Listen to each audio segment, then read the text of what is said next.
ìlú èbó tí máa dàrú abroad tí máa gbóná láti 2027 27 28 27 28 29 30 ìlú èbó ní ọgbọ àjàkálẹ̀ ọ̀kan bọ̀ àlọ́ èbó tí ó lè gbọ́ wálé nàìjíríà tí máa níná 24 hours olúwa ló sọ fún mi Tinubu pílánì kankan ẹjọ́ gbàdé ńbẹ̀ jáde ó wà núwèé ńbẹ̀ yẹn mi mọ̀ orí tẹlifíṣàn wẹ̀lẹ́ tí ń sọ yìí kankan lẹ́sà dọ́là bàbá nàìjíríà money á ní fálù ju dọ́là lọ Europe ti wọnú wàhálà látọ̀dún ìlọ́nà sọ fún mi pé ọdún ìlọ́nà máa wọnú wàhálà tẹ̀ ti wọ̀ rẹ̀ tó Europe ló bá yé nàìjíríà jọ náà bí ìkàwé o gbogbo ìbéèrè mi ìgbà yàpọ̀ tí mo lọ láyé bí láti Àbújá sẹ́kọ̀ọ́ ṣùgbọ́n ló sọ fún mi pé ará ìlú òyìnbó ti ń padà wálé gbogbo ń bọ̀ tẹ̀lé sọ pé yẹ́ ẹ̀rọ ni lọ́dún wo ni 2030 ló máa ṣẹlẹ̀ 2030 àwọn aráàlú èbó ń bọ̀ Nàìjíríà wọ́n padà bọ̀ ha eléyìí tún lé o pásítọ̀tù Nàìjíríà ọ̀pọ̀ ló sábà wò wálé mọ̀ pásítọ̀tù Nàìjíríà yìí sáwọn èèyàn fẹ́ gbà lónìí ẹni tó bá ní lọ́wọ́ ọba ni olóòlù sọ fún mi ní Nàìjíríà passport new Nàìjíríà ń bọ̀ ètò ní Nàìjíríà ló da Nàìjíríà ọ̀dù ẹ tí Yorùbá nation wà ń kọ́ kò sún tí ń jẹ́ Yorùbá nation for now ṣé Amẹ́ríkà máa rí ènìyàn kó ní ògbòmìnira fún ènìyàn rọ ní bẹ́ẹ̀ Bíbélì sọ pé bó ṣe gbé àgbẹ́kẹ̀lé rẹ ní owó ènìyàn ẹ̀bọ́ àgbà Sunday Igboho ká tó ń sí gbogbo àgbà yín gbọ́ mi báyìí Sunday Igboho mọ̀ ní agbára òkà gbó àwọn tí ó pa Sunday Igboho tí wọ́n á pa tí wọ́n á rà jẹ nínú agbára òkùnkùn wọ́n wà wọ́n gbúrò wọn. ṣé ìjọba máa sọ báyìí ni pé Sunday Igboho kò sí dáadáa. ní ẹ̀sà ẹ̀lò àgbọ́yé tó bá jẹ́ tọ́lọ̀ sọ fún mi nígbà tó ti Sunday Igboho mọ́lé ìyà ẹ̀ṣẹ̀ ẹ̀ ló ń jẹ lọ́wọ́ ṣe ẹ̀gbọ́n ti sọ tán ti gbàgbé yẹn kí ẹ̀ ti sọ̀ra ẹ̀ ìyẹn MC Oluomo bẹ́ẹ̀ ni mo sọ fún yín ó sọ̀ra mo ti sọ fún ọmọ mi kan rí pé Koko Zaria ń lépa sọ̀ra rẹ Koko Zaria ń lépa rẹ léèsì white ló fi hàn mí lọ́tọ́ fi hàn mí sá léèsì white bẹ́ẹ̀ ni MC dẹ́sì rí yẹn ọmọ àánú ni tó bá kúlò ní òde ìjọba àwọn tọ́lọ̀ sọ fún mi ni. lẹ́mc Oluomo ọlọ́run ló sọ pé ní ìdí ìdí kan bọ́ọ̀gì ó ti pẹ́ ṣé máa rí ìrànlọ́run ọlọ́run ti pẹ́ tó ti máa fi kíní ìran mi ni kò yé mi ni MC ọmọ àánú ni ọmọ àánú ni Sunday Igboho ọmọ àánú ni òkun ni mo rí ní ọmọ bẹ́ẹ̀ Sunday Igboho tó ń pòkun sọ̀rọ̀ olúwa ń kílẹ̀ ilé olúwa ń fẹ́ kó dàbí Sunday Igboho ó lákọ ni ènìyàn ni. Ààrẹ Ọ̀nà Kakanfò ńkọ́. ẹ̀sà ẹja ṣe máa rí ọ̀rọ̀ Ààrẹ Kakanfò ẹja gbé ẹsẹ̀ gbẹ́ ṣe máa rọ̀ tí mo fẹ́ sọ yìí òye ènìyàn ló lè yé ní ìdẹ̀ bá àwọn wòlíì àgbà àti wòlíì kékeré sọ pé ọmọ eke àwáṣẹ ń bọ̀ ni àtẹ̀wọ́n tó wà wájú àtẹ̀wọ́n tí mo jù lọ àtẹ̀wọ́n tó ń bọ̀ mìíràn wájú nǹkan kan kásáàfù tí àwa wo tẹni tó máa ṣe ó ti mọ gbogbo tásìsì gbogbo sísítẹ́ẹ̀mù tó ń ṣe lẹ́yìn bíìtì. ó mọ tinú tó díẹ̀. bẹ́ẹ̀ ni Tinubu ẹgbọ́ ọba àwọn ọba mọ̀kún olólè fèsì tó lẹ́lẹ̀ tó bá lé Peter Obi láyàn ọlọ́rọ̀ bá ń gbọ́ Nàìjíríà ti bẹ̀rẹ̀ ogun báyìí. pé kékeré ni ọ̀rọ̀ epo wọn. epo wọ́n. ok. Tinubu ń ṣiṣẹ́ lọ́wọ́ ni a ti máa celebrate Tinubu gbà tó bá lọ tán. orí afẹ́fẹ́ mọ̀lẹ́ wà sá. gbogbo ẹ̀ ló wò mí báyìí. mo ló ń tún ṣe lọ́wọ́ ni epo ń bọ̀ wá di same card epo ní nítumọ̀ mọ́ epo ní fálù mọ́ epo ní price mọ́ bẹ́ẹ̀ ni Olúwa ló sọ fún mi. lọ́dún wo ni wàá jẹ́. 2 years tí ìjọba Tinubu bá ti pé 2 years ẹ̀rọ ìrèpo Nàìjíríà ìlú wo ni máa dà. ẹ lọ dì í o. ó ti ń ṣẹlẹ̀ gan báyìí ó ti ń lọ ọ̀lẹ́gbẹ́ already. ṣẹ́gbẹ́ gbọ́sà ṣe àpé dọ́là ó ń ṣèkì owó wa báyìí. bẹ́ẹ̀ni. Nàìjíríà mọ̀ ní máa ṣèkì owó dọ́là. pé náírà máa ṣèkì dọ́là. Ọlọ́run ló sọ fún mi ó tún sọ yí ẹ̀. àwọn tó ń fi dọ́là ṣe yànga. bàbá kán lọ gbàgbé ẹ̀. Tinubu kí gbogbo tó bá wù pé ìgbà kankan lọ́wọ́ oṣù tó kàn mí o ìyẹn Ọlọ́run rán mi sórí òṣèlú o ṣùgbọ́n sọ̀rọ̀ Nàìjíríà lápapọ̀ Tinubu tẹ́ rí yìí òun lọ́lọ́ máa lò tó Nàìjíríà Tinubu máa fèsì àwọn sẹ́nìtì láìpẹ́ yìí. láwọn sẹ́nìtọ̀ ẹrù tó máa fojú wọn rí lọ́dún. àwọn sẹ́nìtọ̀ mọ̀ ń ṣẹran rírọ̀ sá. bàbá ẹrù tó máa fojú wọn rí. Tinubu ká tó padà rí Tinubu nígbà táwọ́lọ́wọ́ lọ tán tábíọ́lá lọ tán tí Tinubu bá ti lọ tán ká tó padà rí máa pẹ́ lẹ̀ Yorùbá. ó máa pẹ́. bàbá ọgbẹ́ orí mi sí ọdún yìí ni mo máa pé 37 years Ọlọ́run ló sọ fún mi sà ẹ̀mí máa ẹ̀mí mi jẹ́jẹ́ mi ní tẹ̀sẹ̀ lóyún ọgbà aṣọ olúwa ní tẹ̀sí o àwọn tó mọ̀ mí o àwọn tó ń wò mí lórí ètò mo lè mọ̀ tí n bá sọ ìran ọlọ́run ló ní ìran o èmi rà ìran keje nínú ọ̀run keje tó bá wá báyìí lolúwa wí tí n bá kúrò láyé yóò ṣẹ̀ṣà kò sí tó bá yẹ ẹ jẹ́ sáré bírífù àṣírí kan fún yín gbogbo àwọn bàbá àbánú olúwa ńláńlá náà gángọ̀ púpọ̀ tó fẹ́ fi tọ̀bí sípò mi ní tú àṣírí délẹ̀ àgbọ̀ mo súnmọ́ bàbá mi kan débi pé Tinubu ń wá kiri láti gbàdúrà fún ògbà àwọn gangan ń blame ara wọn báyìí. wọ́n ń blame ara wọn báyìí. ọ̀rọ̀ Tinubu sà àtọ̀rọ̀ Nàìjíríà Ọlọ́run fẹ́ sọ pé òun Ọlọ́run ni. ó dà ẹ má bínú ṣàgbọ́n àwọn wòlíì kan ti sọ wípé Tinubu ò lè wọlé kò lè wọlé ṣáá fẹ́ sọ pé kì í ṣòótọ́ ni wọ́n rí ni. wọ́n rí náà. ẹ mọ̀ tó ṣẹlẹ̀. kí ló ṣẹlẹ̀.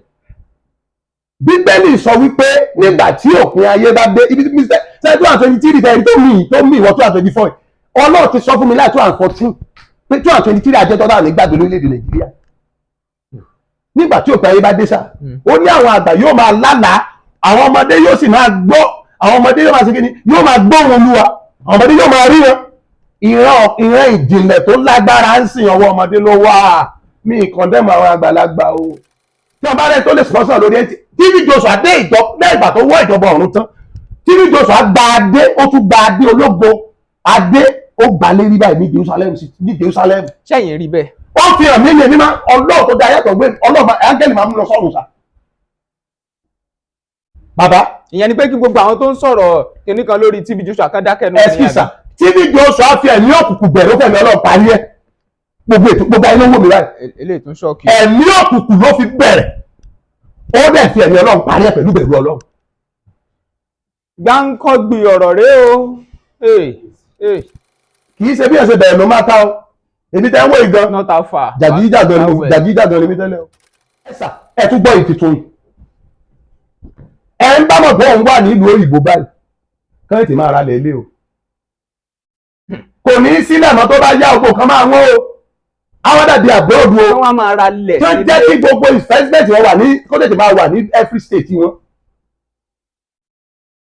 ilẹ̀ Yorùbá ló máa gbádùn jù ẹ gbọ́ ẹnìkan wà síbi ẹ̀ mo sọ pé nínú àwọn èèyàn tí ó tó Nàìjíríà ó wà lára wọn wọ́n bá kì í mọ́lẹ̀ l'Ábùjá ó gbé padà sísàlẹ̀ olólùwà asọ́pàgẹ́ ń bẹ l'Ábùjá padà ó ti padà s'Ábùjá báyìí bẹ́ẹ̀ mọ́ gbogbo ẹ̀ ó padà s'Ábùjá báyìí òun ló fún láwọn owó olùwó yà lèmi náà o ẹ máa gbọ́ ẹni yẹn sìn ó wà náà tó padà máa di gọ́fúnà CBN àsọtẹ́lẹ̀ tún ni mo ló máa débẹ̀ àwọn ilé ló máa finance tàbí ṣèṣọ́jí káàkiri ó wà ń bẹ̀ Ọlọ́run sọ fún mi ó ní ohun ti mi ní sọ̀rọ̀ tán ó lọ lọ́nà bàbá bá ní Olúwa tán ti sọ fún adẹ̀ríra rí Ọlọ́run kan lọ́lọ́run ṣé bá rí gbogbo tán ń jápa tán náà lábúrọ̀dù ìní máa blame ara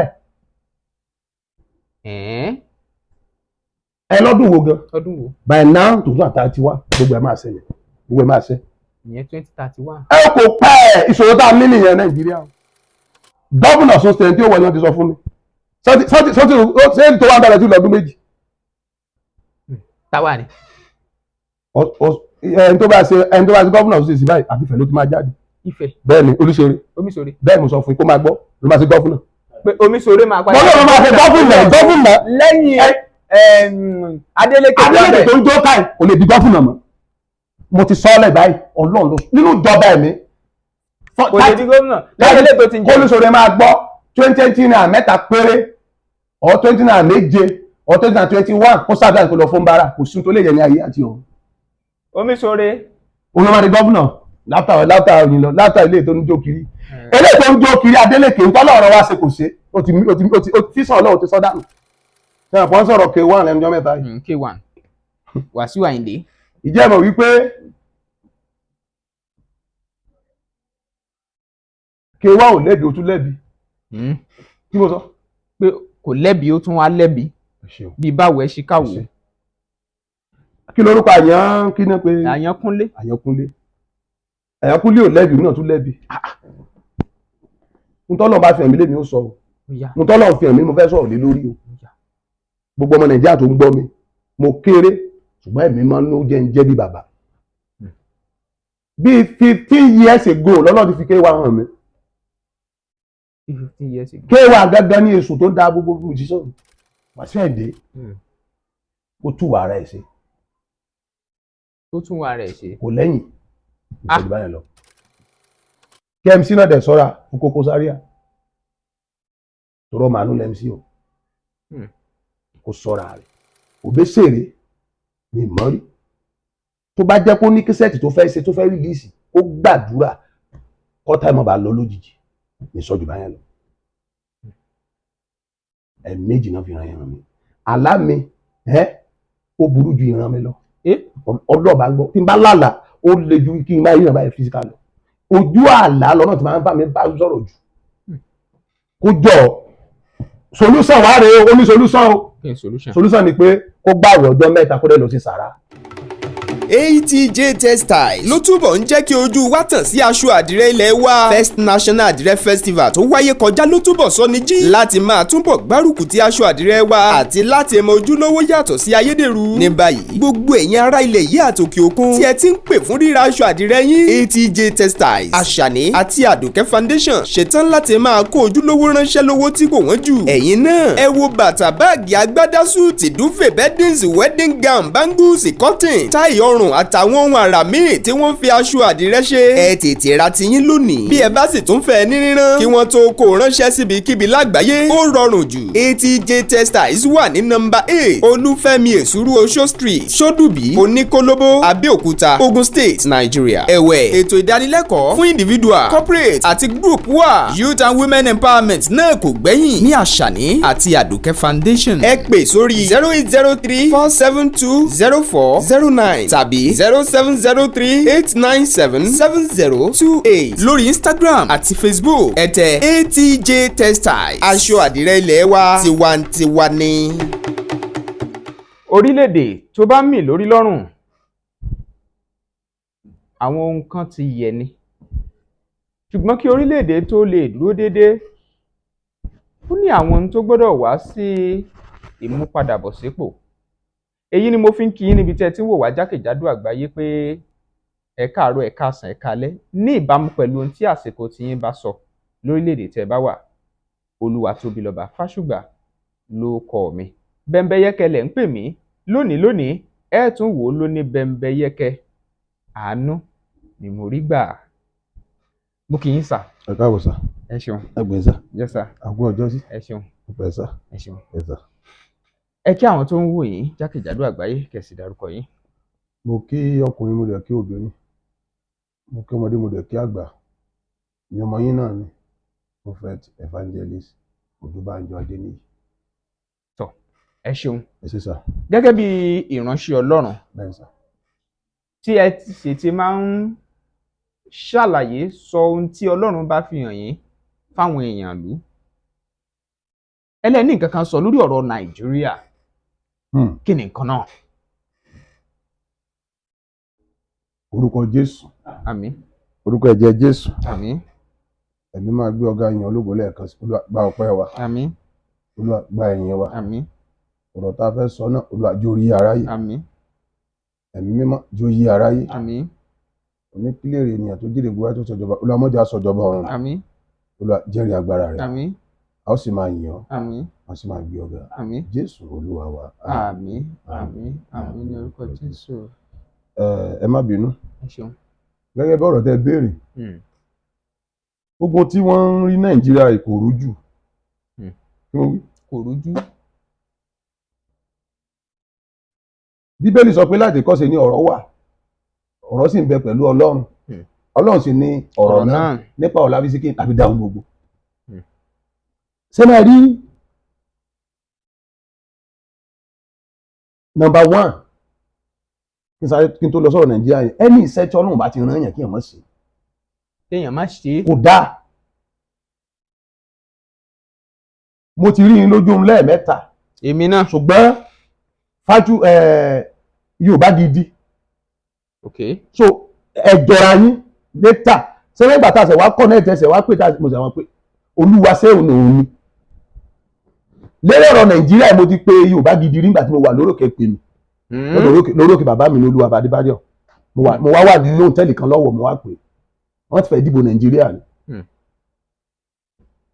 bí ọlọ́run ṣe fi mo lọ gba àwẹ̀ olúwa mo fẹ́ mọ ọ̀rọ̀ nàìjíríà ìsà olóòkè pè mí ní áńgẹ́lì tí wá bá mi áńgẹ́lì yẹn dàbí ìnàkí bí ànàkí ṣe máa rí yẹn wá jẹ́ white wọ́n kọjá ní dédé aago 2 òru ní power house wọ́n wá ń kọjá wì lórí òfurufú ìkan wá múrẹ́ káàdì dání èyí tó múrẹ́ káàdì dání kan yí ojú padà ní ó ní gbọ́ ìgbẹ́dọ̀ sọ pé nàìjíríà fẹ́ báǹdì owó tán náà fi báǹdì owó tán ní kán máa náwó mọ́ sọ pé Tinubu ò tí ì lọ́ngbà yẹn kí ló ti wà ń bẹ̀ Buhari Adélé wa sọ fún mi pé tí wọ́n bá fi báǹdì owó nàìjíríà máa gbiná pé owó yẹn wọ́n ti padà máa ná bàtàjì ṣe bá rọ nàìjíríà àwa kọ́ la dìbò fún Tinubu ṣe máa rọ̀ tí mo fẹ́ sọ yìí òye ènìyàn ló lè yé ní ìdẹ̀ bá àwọn wòlíì àgbà àti wòlíì kékeré náà pé ọmọ eke àwáṣẹ́ ń bọ̀ ni àtàwọn tó wà wájú àtàwọn tí mo jù lọ àtàwọn tó ń bọ̀ mìíràn wá jù nǹkan kan kásáàfù àwa wò tẹni tó máa ṣe bí tí CBN tó gbiná ló wá sọ fún mi nílùú Àbújá pé CBN máa gbiná lọ́lọ́ bẹ́ẹ̀ ni òní ní 29 30 ọjọ́ kẹta ó tún ní ìtumọ̀ gan ọjọ́ mi gan tún ní ìtumọ̀ náà mi 33 ọjọ́ tó strong lọ́jọ́ òní oṣù tó strong lóṣù táwa yìí lónìí oṣù yìí ó tún bọ́ sí anything tírì Jésù Kristi náà tírì gbogbo ṣẹ́ oṣù yìí ọjọ́ òní náà ní ìtumọ̀ sá bàbá àwa kọ́ la dìbò yẹn Buhari ní Tinubu Ọlọ́run ló fi Tinubu bẹ́ẹ̀ gbogbo àwọn tó wà lọ sí election ground nǹkan bàbá Peter Obi lẹ́yìn làwọn èèyàn dìbò fún náà yàn ní Nàìjíríà bẹ́ẹ̀ yàn pé Peter Obi Nàìjíríà bẹ́ẹ̀ni bẹ́ẹ̀ni gbọ́dọ̀ ṣe ayí ẹ ṣeun nínú ìwé mímọ́ nígbà tí a sọ fún ọba Fẹ́rò wípé a ó bí ẹnìkan nílùú yìí òun ni ó bà ìjọba rẹ̀ jẹ́ òun ni ó ṣe pa ọ́ ọba yẹn wá bí ilé wá sọ fún àwọn wòlíì ẹ̀ pé kí náà lè ṣe ó ní kó máa pa gbogbo ọkùnrin kó mọ̀ sí kankan tí ó dúró àbá bí Mósè inú ìgbà tá a bí Mósè tán ìyàwó Fẹ́rò gbé Mósè lọ sí ilé Fẹ́rò inú ilẹ̀ Íjíbítì láti tọ́ Mósè ló ti dàgbà ó ti mọ gbogbo tásìsì gbogbo sísítẹ́ẹ̀mù tán sí ilẹ̀ Íjíbítì ó mọ Tinubu tó díẹ̀ bẹ́ẹ̀ni Tinubu ẹgbọ́ ọba àwọn ọba mọ̀kànlá ló lè fèsì tó lẹ́lẹ̀ tó bá lè Peter Obi láyàn ọlọ́rọ̀ bá ń gbọ́ Nàìjíríà ti bẹ̀rẹ̀ ogun báyìí pé kékeré ni ọ̀rọ̀ epo wọn. epo wọ́n. ok. Tinubu ń ṣiṣẹ́ lọ́wọ́ ni a ti máa celebrate Tinubu nígbà tó bá lọ tán. orí afẹ́fẹ́ mọ̀lẹ́ wà sá. gbogbo ẹ̀ ló wò mí báyìí. títa kíkọlà ń kọlà títa kíkọlà máa kọlà a máa ròyàn kó tó doge ṣéjọ́ tí mo ní mo pera mi wò ṣéjọ́ mo àwọn wòlíì tí ṣéjọ́ máa pè wọ́n ní ìwọ́n ọ̀gáde afẹ́fẹ́ ìṣẹ̀lẹ̀ máa ṣe gbọ́ mi yé sá gbogbo ètò inú igbó lèmi wà tí mi ti ń gba mẹ́sẹ̀gì l'Àbújá inú igbó 214 lèmi wà nínú igbó olóòwò àti bá mi sọ̀rọ̀ Nàìjíríà ti pẹ́ Tinubu kọ́ ló bà Nàìjíríà jẹ́ ó wá túnṣe ní sódẹ̀ tí ń túnṣe ẹni epo wọn. mo ló ń túnṣe lọ́wọ́ ni epo ń bọ̀ wá di sẹ́ńkáàdì epo ní nítumọ̀ mọ́ epo ní ní fálù mọ́ epo ní ní price mọ́ bẹ́ẹ̀ ni Olúwa ló sọ fún mi. lọ́dún wo ni wàá jẹ́. 2 years tíjọba Tinubu bá ti pé 2 years ẹ̀rọ rẹ̀ epo Nàìjíríà ìlú wo ni máa dà. ẹ lọ dí o. ó ti ń ṣẹlẹ̀ gan báyìí ó ti ń lọ ọ̀lẹ́gàn ọ̀rẹ́dì ṣẹ̀ṣẹ̀ gbọ́sà ṣe àpé dọ́là ó ń ṣèkì owó wa báyìí bẹ́ẹ̀ni Nàìjíríà mọ̀ ní máa ṣèkì owó dọ́là pé náírà máa ṣèkì dọ́là Ọlọ́run ló sọ fún mi ó tún sọ yí ẹ̀. àwọn tó ń fi dọ́là ṣe yànga bàbá kán lọ gbàgbé ẹ̀. Tinubu kí gbogbo tó bá wù pé gbà kankan lọ́wọ́ oṣù tó kàn mí o ìyẹn Ọlọ́run rán mi sọ́dọ̀ òṣèlú o ṣùgbọ́n sọ̀rọ̀ Nàìjíríà lápapọ̀ Tinubu tẹ́ rí yìí òun lọ́lọ́ máa lò tó Nàìjíríà Tinubu máa fèsì àwọn sẹ́nìtì láìpẹ́ yìí láwọn sẹ́nitọ̀ ẹrù tó máa fojú wọn rí lọ́dún àwọn sẹ́nitọ̀ mọ̀ ń ṣẹran rírọ̀ sá bàbá ẹrù tó máa fojú wọn rí Tinubu ká tó padà rí Tinubu nígbà táwọ́lọ́wọ́ lọ tán Tábíọ́lá lọ tán tí Tinubu bá ti lọ tán ká tó padà rí máa pẹ́ ńlẹ̀ Yorùbá ó máa pẹ́. Bàbá ọjọ́ orí mi sí ọdún yìí ni mo máa pé 37 years. Ọlọ́run ló sọ fún mi sà. Ẹ̀mí mi jẹ́jẹ́ mi ní tẹ̀sẹ̀ lórí ìyàn gba aṣọ olúwa ní tẹ̀sí o. Àwọn tó mọ̀ mí mọ̀ mi o, àwọn tó ń wò mí lórí ètò mo lè mọ tí n bá sọ ìran. Ọlọ́run ló ní ìran o. Èmi bá ìran keje nínú ọ̀run keje tó bá wá báyìí lolúwa wí. Tí n bá kúrò láyé yóò ṣẹ̀ṣà. Kò sí tó máa yẹ. Gbọ́ mi sà. Ọlọ́run náà Tinubu ni. Iṣẹ́ tí Tinubu ṣe tó ń bò lè jẹ́. Gbòǹgbò lè jẹ́. Òun gan ṣiṣẹ́ ni kò lè jẹ́. Olúwadé sọ pé tí Tinubu bá fi parí iṣẹ́ tó ń ṣe adéjọba òun. Ẹ̀sà gbogbo ayé ló ń gbọ́ mẹ́ẹ̀ tó ń wò mí. Pé ìjọba ọ̀run sú ọ̀. Tó bá ti ṣe iṣẹ́ tọ́lọ́run ràn ìṣà, Tinubu máa dé ìjọba ọ̀run sà. Fíṣọ̀ tọ́lọ́run ní kálukú láyé ni kó gbájúmọ́. Wòlíì ni mí, wòlíì ní ìṣà, wòlíì ní wọ́sà, tó rán kálukú ọ̀tọ̀ọ̀tọ̀. Ẹ má bínú, ibi tẹ́ dín ẹ̀kẹ́ tó tẹ̀síwájú, mo fẹ́ sáré padà sínú ọ̀rọ̀ yín ẹ̀kan wípé àwọn ọmọ Nàìjíríà pé Peter Obi ni wọ́n yàn. Bẹ́ẹ̀ni, ọ̀rọ̀ yẹn dàbí Ísírẹ́lì ni àbọ̀ bẹ̀sẹ̀ clef, ọ̀rọ̀ yẹn dàbí Ísírẹ́lì ni. Mósè lọ gba ìwé òfin kó tó dé wọ́n ti yan Ọlọ́run fúnra wọn. Ìyà jẹ wọ́n. Ẹ jẹ́ sáré bírífù àṣírí kan fún yín. Gbogbo àwọn bàbá àbánú olúwa ńláńlá náà gángọ̀ púpọ̀ wọ́n fẹ́ fi Peter Obi sípò. Mi ní tú àṣírí délẹ̀ pé ìrànbọ̀ mo súnmọ́ bàbá mi kan. Débi pé Tinubu ń wá kiri láti gbàdúrà fún ìgbà. Àwọn gangan ń blame ara wọn báyìí. Wọ́n ń blame ara wọn báyìí. Ọ̀rọ̀ Tinubu sà àtọ̀rọ̀ Nàìjíríà Ọlọ́run fẹ́ sọ pé òun Ọlọ́run ni. Ó dà ẹ má bínú ṣe pé àwọn wòlíì kan ti sọ wípé Tinubu ò lè wọlé kò lè wọlé ṣáá fẹ́ sọ pé kì í ṣòótọ́ ni wọ́n rí ni. Wọ́n rí náà. Ẹ mọ̀ tó ṣẹlẹ̀. Kí ló ṣẹlẹ̀? Bíbélì sọ wípé nígbà tí òpin ayé bá dé ibi tí ṣe 2023 tẹ̀rí tó mì ìwọ 2024 Ọlọ́run ti sọ fún mi láti 2014 pé 2023 àjẹtọ́ náà ní gbàgbé lórílẹ̀-èdè Nàìjíríà. Nígbà tí òpin ayé bá dé sá ó ní àwọn àgbà yóò máa lálàá àwọn ọmọdé yóò sì máa gbọ́ àwọn ọmọdé yóò máa ṣe kíni yóò máa gbọ́ wọn Olúwa àwọn ọmọdé yóò máa rí wọn. Ìran ìjìnlẹ̀ tó lágbára ń sìn ọwọ́ ọmọdé ló wà. Mi ìkọ̀ndẹ́mù àwọn àgbàlagbà o. Ìran tó gbọ́ yẹn wípé no election in conclusion lọ́lọ́run sọ fún ọ. Conclusion yàtọ̀ sí inconclusive. Mi ìmọ̀lẹ́ ìwé òyìnbó ló bá mi sọ̀rọ̀ níjọ́ fẹ́ sọ. Dẹ̀sẹ̀ pé bẹ́ńgì dẹ̀sẹ̀ pé tọ́lọ́run á sáìn ìgbà yẹn Ọlọ́run tí parí mi Ọlọ́run máa ń sẹ́mẹ́ bá ṣe ń ṣe láyé ó ní bàbá tí ń bẹ lọ́run káàbọ̀ forúkọ rẹ̀ kí ló bá yẹ dé wọ́n ń ṣe mítìn náà lọ́run.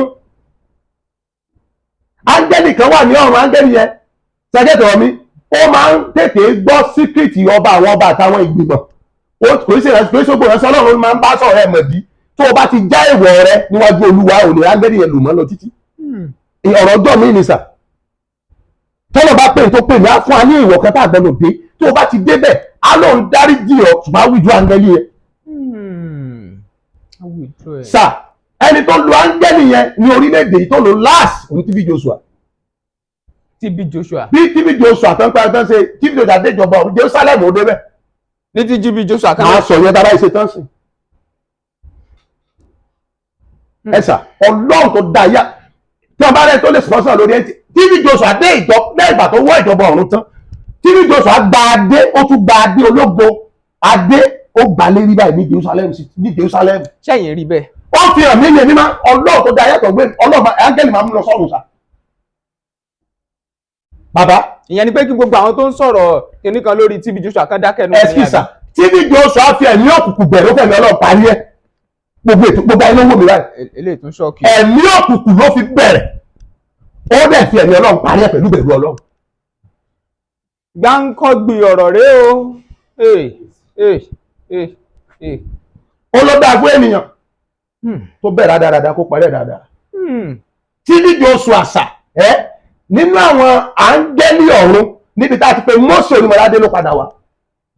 Ṣé táwọn gbìyànjú àti sọ báyìí ni wípé tábàdé ẹni tó fẹ́ fi òkùnkùn bẹ̀rẹ̀ ó lè fi òkùnkùn alágbára burúkú bẹ̀rẹ̀. Ẹ̀sìn ìjẹ́ òpé ìjẹ́ ṣe dáadáa parí. Ìjẹ́ òpé ìdíje obìnrin ló mọ Ọlọ́run pé ní bẹ̀rẹ̀.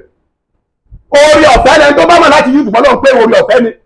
ó lè ọ̀fẹ́ tí mo rí gbà sí kí ló gbójú tù ló lè rí gbà èló lọ́jọ́ orí mi tí mo ti wọ́pọ̀ àgbàlagbà sìn èló lọ́jọ́ orí mi tí mo ti ọpẹ́ẹ̀tì ẹ̀sà bẹ́ẹ̀ ṣe wọ́n mi dáadáa lẹ́yìn kò sọ́dọ̀ bàbá tó wà ní mídíà tó ń gbọ́ tí mi lè wọlé wọn mo ṣe wà mo ní bàbá kan ní Ifẹ̀ wọ́n pè lọ́ládélé Abíọ́dún 2019 ló fún mi 2019 ló fún mi 2.5 tó ti gbé 2 million naira lèmi lọ́tọ́ ogun play WhatsApp tó wá gbé fún mi nígbó ẹ̀rọ akọ̀gbé orí mi gbà yẹn ó wá gbé flight wá ó wá gbé owó fún mi ó ní olúwa ní kó gbé fún mi ó wá pè mí ní ọjọ́ kejì pé ṣé mo ti ra mọ́tò mo ní mo rẹ́ mọ́tò sí ọmọ nìyẹn so ọjọ́ orí ò ní í ṣe ẹlòmíì ò mọ̀ pọ́n náà ń pé ẹ gbọ́ ẹ tún gbọ́ ìbéèrè tẹ́ bí ẹgbọ́ tọ́lọ́ ní kí n bí léèrè ẹ tó mu gbọ́nsìn tọ́lọ́ ti máa lò nǹkan ẹ tó sasẹ́ tọ́lọ́ ti máa lò nǹkan ẹ tó wà náà tọ́ọ̀gì tọ́lọ́ ti máa lò nǹkan kì í ṣe bí ẹ̀sẹ̀ bẹ̀rẹ̀ ló máa ta ọ èdè tẹ́ ń wọ ìgan jàgídíjàgan lèmi tẹ́lẹ̀ o TV Joshua déjọba ọ̀run tọ́lọ́ dá sọ pé gbogbo àwọn aránṣẹ́ náà tó ń bẹ ń ṣe tá a fẹ́ bẹ̀rẹ̀ iṣẹ́ àdóńtọ́ kàbá padà omi ìsọ̀n pa bàbá àbá o bàbá àbá ti ṣiṣẹ́ ṣé bàbá kúrú ìrìn òṣìṣẹ́ ládébẹ̀rẹ̀ ní òṣìṣẹ́ tó yẹ débò ní òṣìṣẹ́ ṣé bọ́ ní ẹsẹ̀ ní òṣìṣẹ́ ṣé bàbá síkáà ní òṣìṣẹ́ ṣé adébẹ̀rẹ̀ ní òṣìṣẹ́ àwọn bàbá ìdí olóṣèlú tó fà wá tó fi rọrùn ṣùgbọ́n àwa yùdù tá ń bọ̀ ká ṣọ́ra ká mọ̀ bá ti ara wọn pọ̀ sí à ń sọ nípa Nàìjíríà Tinubu bá ti parí iṣẹ́ èyí tó bá parí tó wá fi Nàìjíríà ṣe Olúwa sọ fún mi wípé yóò gbé ìjọba ọmọ àánú ní Tinubu o òun ló sì ràn. bébí náà ṣe ń jẹ́ àánú. bẹ́ẹ̀ni òun sì ràn.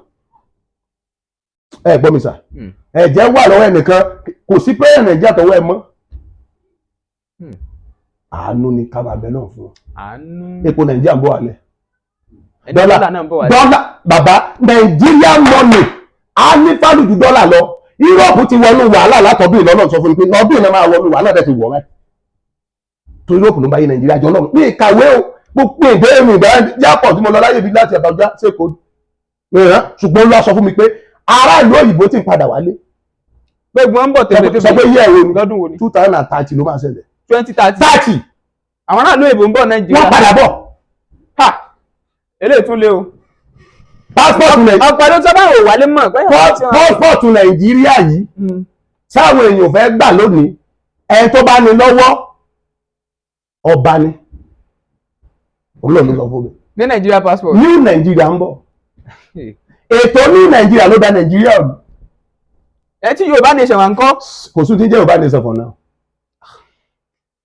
tàbá tó bá sábà rí ọ̀rọ̀ tí Yorùbá nation bẹ́ẹ̀ aṣọ yẹn mo ti ń dánú Yorùbá nation fẹ́ pè yẹn ṣé máa rẹ́rìn òdìdí ẹ̀yẹ lásán òun sálẹ̀ so ẹ gbàgbé èrè yẹn èyí tó ń tọ́lọ̀ rẹ̀ ń gbélé mi ẹ̀ òun sálẹ̀ ẹ gbàgbé yẹn. òmìnira Nàìjíríà ilẹ̀ Yorùbá Ọlọ́run dáadáa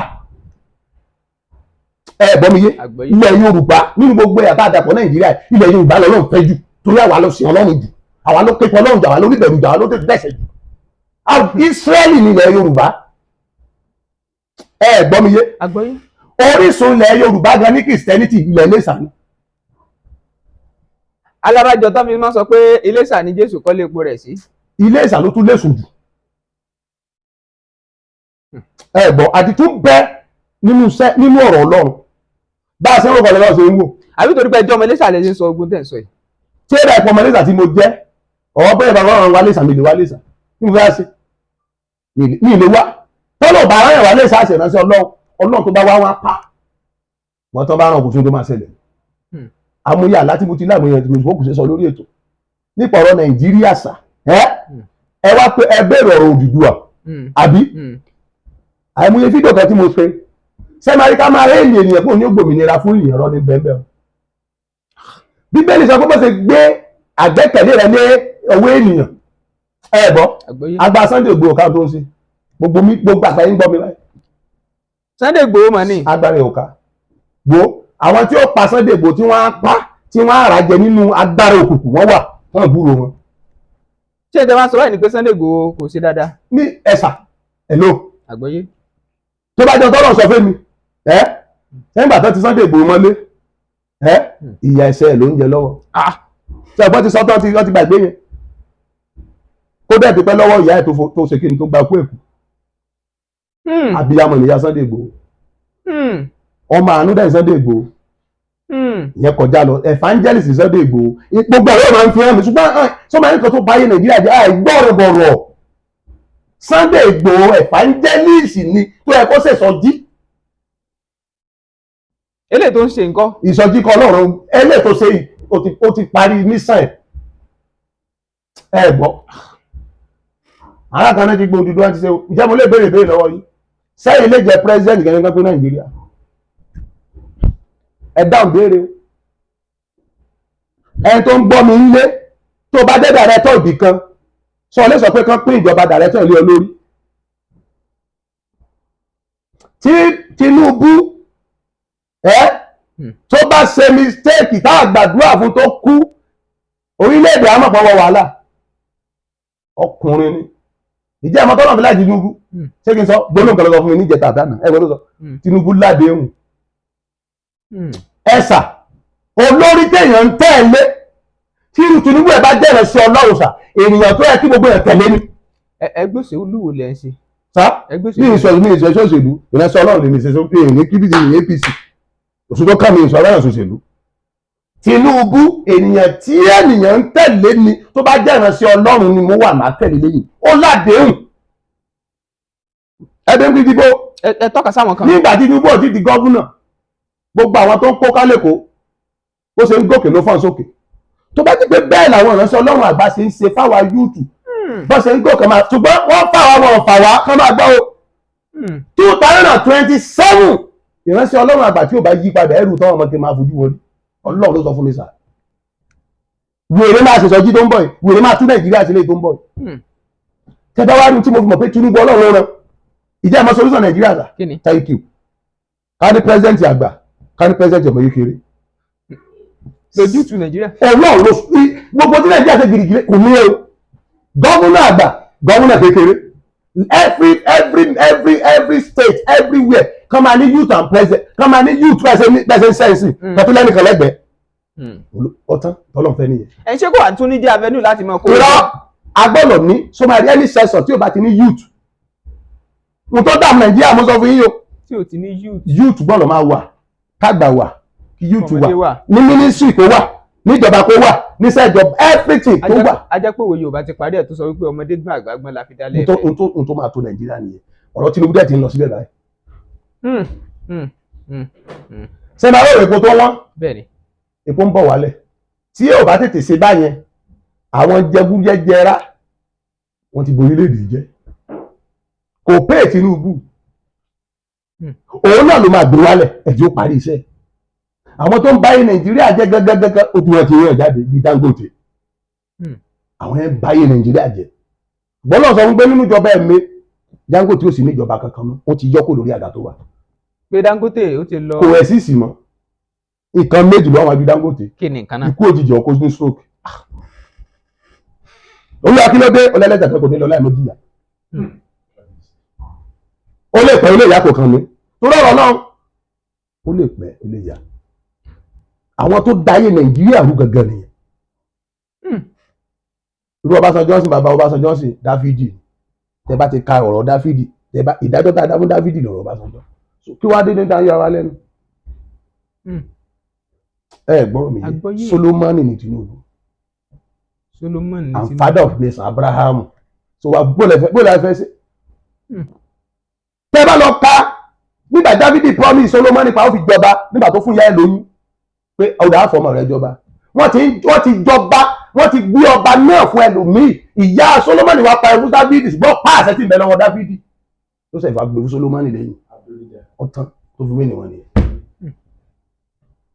wọ́n ti ń jọba gẹ́gẹ́ bẹ́ẹ̀ ṣe ń pa ewé Tinubu ó kú ní ilé selection ẹ gbọ́ mi yé àti ìrí ìjọba bíi tílẹ̀ Yorùbá ọjọ́ orí mi kéré o Ọlọ́run sọ fún mi àti ìrí ìjọba tó dàbí Tinubu ọ̀pọ̀lọpọ̀ wàhálà mi wà tán ń fà tí Tinubu ò mọ̀ sí tí ó mọ̀ sí bẹ́ẹ̀ mọ́tẹ́ Ọlọ́run tó mọ̀ sí olórí ọ̀rọ̀ olórí ṣe rí nìyẹn bàbá mi ó ní bí kàtà máa dé ń sè àwọn interview tẹ́ ṣe ìdẹ́ ìṣe tẹ́ ẹ̀ rántí mọ́ ó tiẹ̀ pọ̀ àwọn ọmọ ní ẹ̀ ló ṣẹ́ẹ̀tì yóò yẹ pé ẹ̀ ò rántí mọ́ ẹlòmíì ń pè gan ni ẹ ṣètò kan báyìí rántí mọ́ bó ṣe rí nìyẹn ẹlòmíì ẹ̀sà Ọlọ́run tó dá ayé àti ọ̀run gbọ́n nígbà tí mo délé ṣáì iṣẹ́ tí mo ti ṣe bíi 5 years 6 years mo ń jẹ ẹni tí mo ti gbàgbé tí mo ràn rántí mi mọ́ ẹni tó fún mi lówó Easter lánàá sí láàárọ̀ tó ẹni tí mi ti ẹ̀ fọkàn sí ẹ gbọ́ mi sà tó bẹ́ẹ̀ lọ̀rọ̀ lẹ́yìn ṣe rí torí máa ń jókòó Ọlọ́run máa ń bá mi sọ̀rọ̀ torí tí Ọlọ́run fẹ́ lò mí fún ní ọ̀rọ̀ Nàìjíríà mi mọ̀ dáadáa ìjẹ́ ìmọ̀ pé ìránṣẹ́ Ọlọ́run wà tó jẹ́ pé Ọlọ́run fún mi ọ̀nà gan. ta ni ìránṣẹ́ Ọlọ́run náà. bàbá Adébóyè lọ́kà Adébóyè Ọlọ́run sọ fún mi sà Ọlọ́run fẹ́ràn bàbá yẹn kò ẹ sà tí wọ́n bá ń sọ bàbá yẹn ní gbogbo àbẹ́ẹ̀dá kí ọ̀rọ̀ máa ìránṣẹ́ Ọlọ́run á ní bọ̀dì àti pé kán mọ̀ ara wọn Ọlọ́run fún bàbá yẹn ní ọ̀tọ́rìtì tó lágbára sà Olúwa sọ pé bàbá yẹn ti ń gbàdúrà fún Nàìjíríà ti pẹ́. Àwọn èèyàn sọ̀rọ̀ lórí ẹ̀ lẹ́nu ọjọ́ mẹ́ta wọ́n ní bàbá àdúrà lẹ́ ń gbà ẹgbẹ́ mọ àwọn pípù yìí kì í ṣe ẹgbọ́ irọ́ àwọn tó ń sọ bẹ́ẹ̀ nǹkan. gbogbo tí bàbá Adébóyè ń gbà fún tó ń bá Ọlọ́run sọ lọ́lọ́run gbọ́ tí èèyàn bá fẹ́ gbọ́ Ọlọ́run rìn ẹ̀fọ́ mi ló pé mo pariwo tí ò bá ní wisdom á sọnù lójú ọ̀nà kí mo wí. á sọnù lójú ọ̀nà kí ni mo kọ́ sọ wájú tí ò bá ní wisdom. ọgbọ́n tí Ọlọ́run bá fi hàn mí ọ̀ tó bá ń bó ṣe fi hàn ló ṣe fẹ́ sọ ẹ̀gbọ́n ó ní tí n bá lo àrà kan láti jẹ Jerusalem ní ìyà ó ní bí Jerusalem bá kọjú sẹ́mi Ọlọ́run tí mo dá igi ó lẹ́yìn tó tí mo lò jẹ́ wọ́n ìyàwó ni wọ́n dáràn àgbọ̀lọ̀ jórí wa pé ẹ̀ńtà ni wọ́n wù mí kí n jọ jù ní sẹ́rànṣẹ́ òní ìní ní òṣùwọ̀n fẹ́ jọ bàbá Adébóyè Ọlọ́run bá bàbá sọ̀rọ̀ sà ẹni bò mo ṣe mọ̀ ẹni a man of God ẹni àbí raw prophet ni mí mo èmi gan ẹgbẹ́ yòó mo máa àwọn bàbá kan wà tí mo lọ bá kan ní wòlíì ni ọ́ rọ́wọ́ ni ọ́ ní Boko Haram máa ń gbàgbé àṣẹ lábùjá wò mí mẹ́sù Boko Haram ìdé mi tó lọ gbà ibi náà bá ti gbàdá kínàpù ọ̀dẹ̀ ní kínàpù mi sà tí ẹ bá gbọ́rọ̀ lè rí bìtẹ̀ gbọ́rọ̀ máa farabalẹ̀ o tí ẹ bá farabalẹ̀ ọ̀rọ̀ yìí máa dàbí Mósè every prophet tí ò bá farabalẹ̀ tó bá ba débì kan gbẹ̀rẹ̀gbẹ̀ wà farabalẹ̀ tó bá ti rí ìránṣẹ́ Ọlọ́run ṣe ẹja yín Olúwa ẹni yẹn ẹsùn mọ ìkan gbénú ẹ bàbá Adébóyè ló ṣèfù Nàìjíríà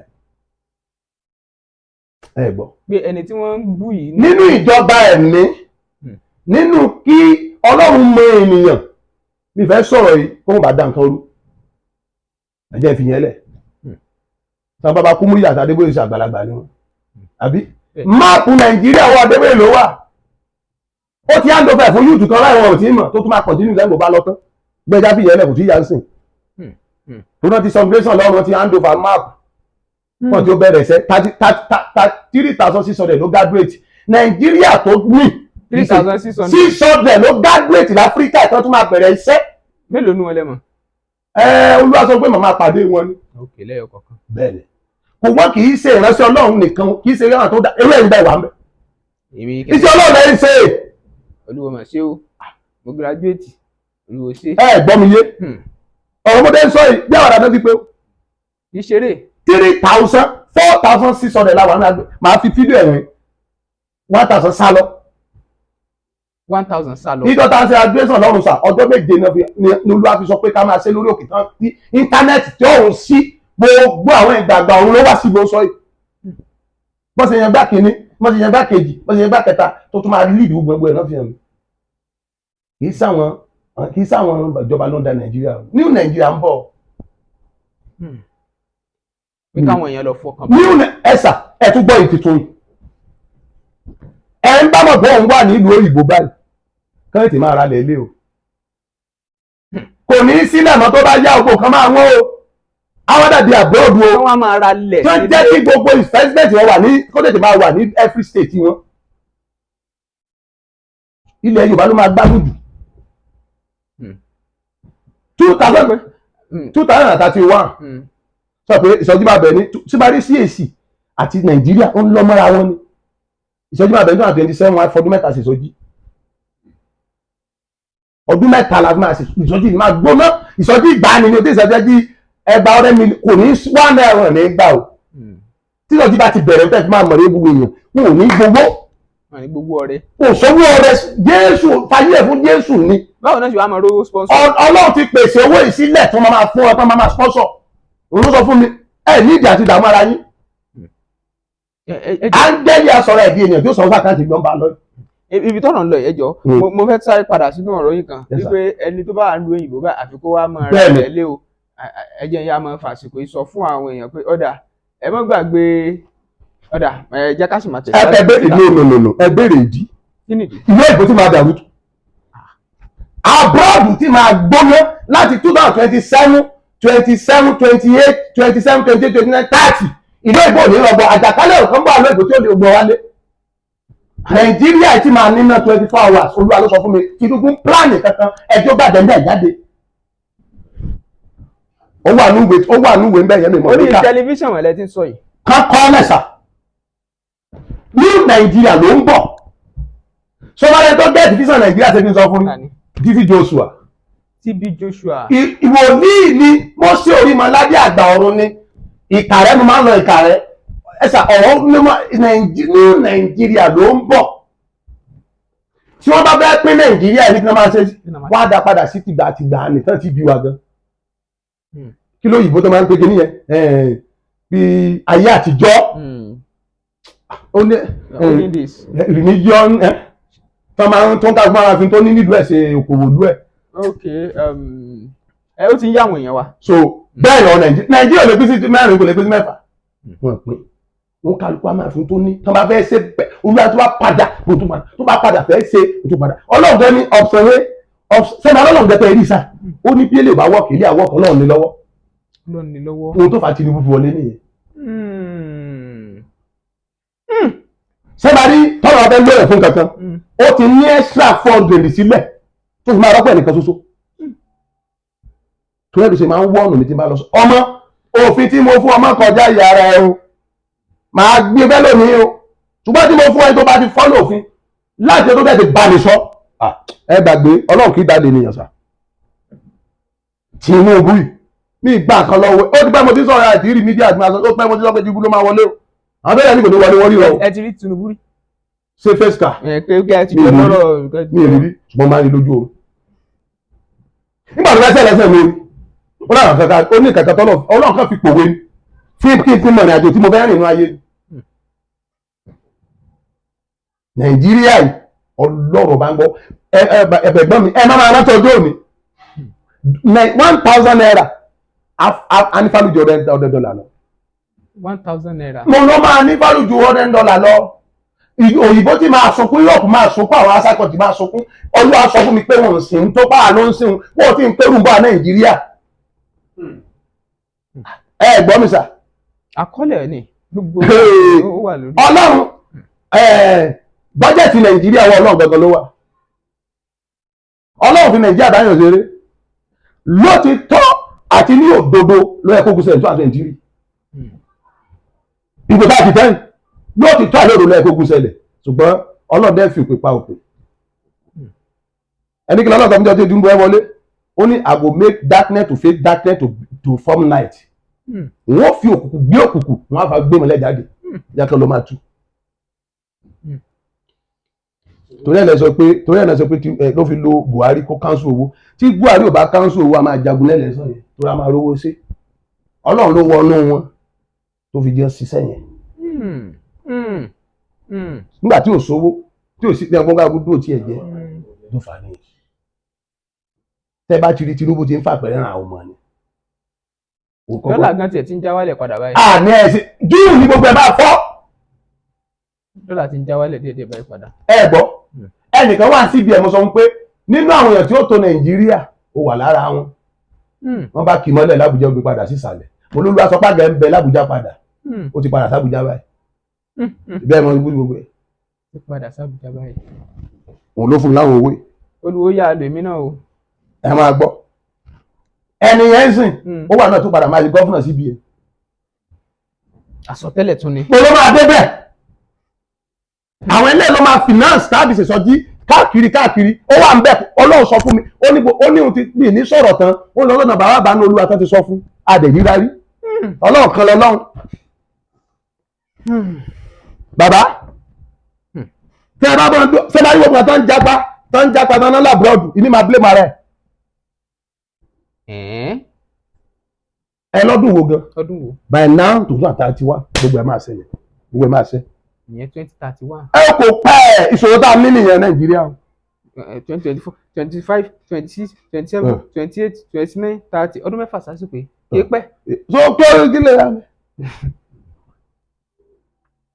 gómìnà sọ́sẹ̀ tí ó wọlé wọn ti sọ fún mi sọ́tì tó wà ń bẹ̀rẹ̀ sí lọ́dún méjì. táwa ni. ẹni tó bá ṣe gómìnà sọ́sẹ̀ sí báyìí àbífẹ́ ló ti máa jáde. Ifẹ̀. bẹ́ẹ̀ ni Omiṣore bẹ́ẹ̀ mo sọ fún yín kó máa gbọ́ ló máa ṣe gómìnà. pé Omiṣore máa padà. bọ́lá ló máa ṣe gómìnà lẹ́yìn Adeleke tó ń jó káì kò lè di gómìnà mọ́. mo ti sọ ọ́ lẹ̀ báyìí Ọlọ́run ló nínú ìjọba ẹ̀mí. kò lè di gómìnà lẹ́yìn tó ti ń jẹ́. Omiṣore máa gbọ́ 2020 náà mẹ́ta péré or 20 náà méje or 2021 kó sáà kó lọ fún bára kò sí tó lè yẹ ní ayé àti ọ̀run. Omiṣore. òun ló máa di gómìnà látà òyìn lọ látà ilé tó ń jó kiri eléyìí tó ń jó kiri Adeleke ń tọ́lọ̀ ọ̀rọ̀ wá ṣe kò ṣe ó ti físàn Ọlọ́run ti sọ́dà nù. kí ló lọ́rùn wá yóò ṣe.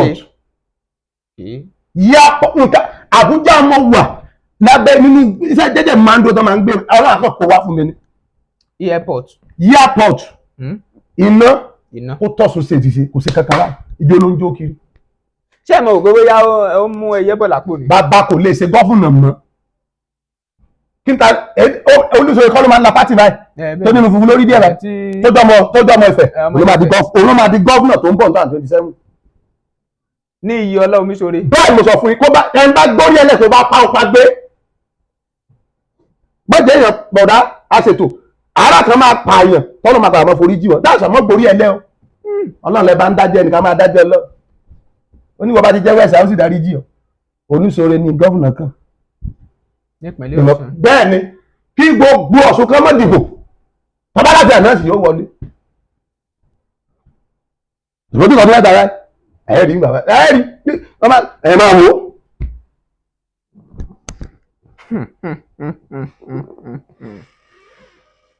gbáǹkọ́ gbé ọ̀rọ̀ ń bọ̀ o. so now sẹ́yìn tó fẹ́ wọlé sí ṣé wọ́n fẹ́ pínlẹ̀ ẹni Nàìjíríà mi ì tí ì rí sa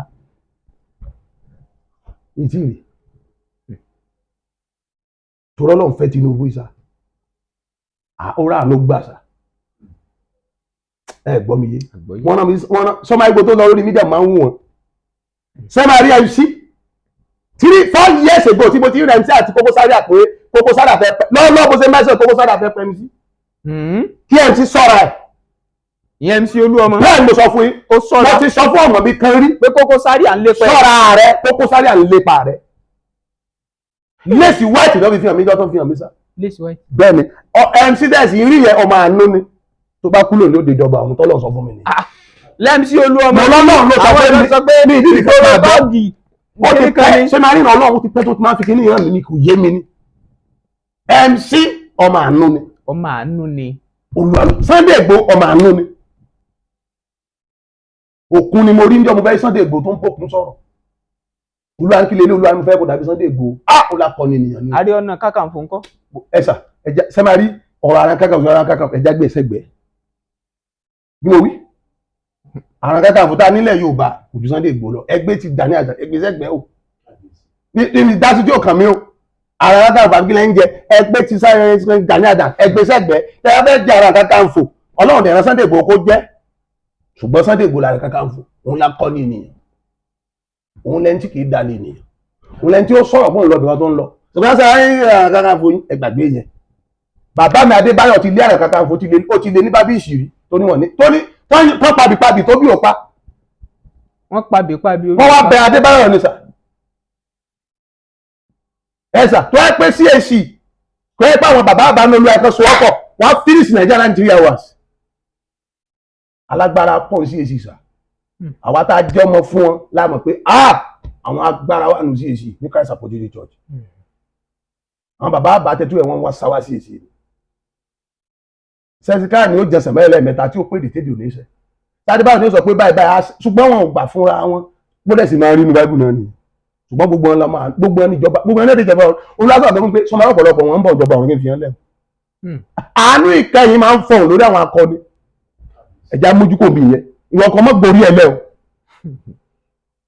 ẹ̀ sọ ìgbà ní àdàn gáàdà ẹ̀sà ẹjẹ́ àgbèsẹ́ olóògùn kan wà gbádà kiri máa gbọ́pá kiri ẹjẹ́ bójú òbí yẹn àní àdàsíkò ẹni tó jẹ́ kó ti sọ èèyàn jẹ́ sókè ń gbèyàn ní Gani àjà ẹ má jà máa kẹfẹ́ bọ́ dá sọ àti kẹfẹ́ bọ́ ẹ̀ka ìrọ̀lẹ́ gbé ọlẹ́yìn dídí ẹ̀fẹ́ o ẹ gbọ́ mi sà sẹ́nà rí ilẹ̀ Ìgbò Olúwa nìkan sọ́ra wọn ó ti pẹ́ tọ́lọ̀ ti sọ fún mi ilẹ̀ Ìgbò kí wọ́n bá padà dílẹ̀ mọ́ bá padà dòkó aṣálẹ̀ Olúwa kí ló dé Olúwa ni wọ́n ń para wọn jù nílẹ̀ Ìgbò ọdún kẹtàdé kan sọ́ra wọn bẹ́ẹ̀. ṣé Ìgbò ló ń pa Ìgbò ẹgbẹ́ wọn. àní Olúwa sáàlì kan sọ́ra wọn pé wọ́n ń tẹ̀jẹ̀ èèyàn sílẹ̀ jù wípé ibẹ̀ á padà di nǹkan fọkàn sí oko aṣálẹ̀ ìyẹn lọ bẹ́ẹ̀ sẹ́nu arílẹ̀ Yorùbá yìí ẹ jẹ́ kí àwọn wòlíì akọni wọn ń tíráì májẹ̀mú tó ti wọlé sílẹ̀ Yorùbá ti pọ̀ jù sọ̀rọ̀ náà Babalọ́lá Odubanjo ọba tí ẹni mọ́sọ̀rí mọ́ládé àwọn ọ̀sọ́fà àwọn àbáyé ti sẹ́lẹ̀ o èyí máa ń yan ẹ̀mí o wọ́n ti sẹ́lẹ̀ sọ̀rọ̀ náà bàbá tó wá wà mẹ́yìn sí àwọn ọ̀bá kan náà ò bára wọn jẹ́ n ti bá rí máa sọ n ti bá súnmọ́ máa sọ olú bàbá kan rí ọ̀la ń sìn bàbá wa yẹn ẹ̀sà ìní máa ń lọ́dọ̀ bàbá sà bàbá ọ̀gbàdúrà owó ilá yí láìjọ mo ti mọ̀ Olúwa kó gba Nàìjíríà Olúwa kó gba yẹn náà Olúwa kó gba ilẹ̀ Yorùbá láàánú máa ń gbà 24 days every day ẹ gbọ́ mi yé wọn bàbá bẹ́ẹ̀ wà èyí pé wọ́n wá àgọ́ lọ́wọ́ mo máa tí bá lọ́sọ̀rọ̀ ọmọ ọdún ẹ̀ máa kọ́gbọ́n àwọn ẹni ló ti ń ṣèfù Nàìjíríà irú Adébóyè ti ń ṣèfù Nàìjíríà wọ́n ti ń ṣèfù ilẹ̀ Yorùbá mistake kan ní Sunday Igboho ṣe. kí ni mistake náà. wọ́n nígbà tí ọmọ bàbá ṣaláìsí yẹn kò yẹ kó dá sọ̀rọ̀ yẹn kò yẹ kó sọ̀rọ̀. kí ló sọ ń gbà náà. ó ní òṣìṣẹ́ kan jàre lẹ́tọ̀ padà wá bẹ̀bẹ̀ ṣùgbọ́n ó ti bọ́ akọni yẹn sọ̀rọ̀ tán mo ṣe ń sọ̀rọ̀ sí àmọ́ ẹni tó sẹ́ni kò kan mi dandan ni tó bá ti lóògùn wọn á sí ọ ẹ gbọ́ ara ẹni tó sí ọ ló ti kọ́gbọ́n tó ti bọ̀ tó kù sí so Nàìjíríà yìí ní Nàìjíríà ló ń bọ̀ gbogbo oúnjẹ ẹ wá tó gbọ́ sẹ́rù oúnjẹ tó wọ́n tó ṣe gbà oúnjẹ ń bọ̀ alẹ́ oúnjẹ ń bọ̀ á di. oh God àwọn àgbẹ̀ wọ́n máa rówó torí pé cocoa house náà kọ́ máa ṣiṣẹ́. àwọn ìwà dáko mọ́ báyìí. ẹ sà ẹni tó ṣẹlẹ̀ ní wípé bí a fẹ́ bí a kọ̀ àjàjà alẹ́ Yorùbá oko lọ́nà fẹ́ sustain wa. oko lọ́nà fẹ́ fún wa. epo ní nítumọ̀ mọ́ nígbà táwọn gọ́gọ́ ta ṣe kàdí sẹ́ẹ̀tì ṣe mọ́ta ní 50,000 60,000 olúwa níbi ṣe kà sí ilé kó ṣe máa rí ó sọ ní May 28 last year lolúwa sọ fún mi níjọ́ Sunday ló bọ́ sí pé 2 years nìkan fi máa dé after 2 years ó ní yóò wà lẹ gbogbo ẹ ló wà ní ojú tán kọ sí ẹ gbọ́ mi yé ogun kan wà wájú ẹ kó ṣe Nàìjíríà ṣùgbọ́n Ọlọ́run máa kà kú ẹ gbọ́ mi yé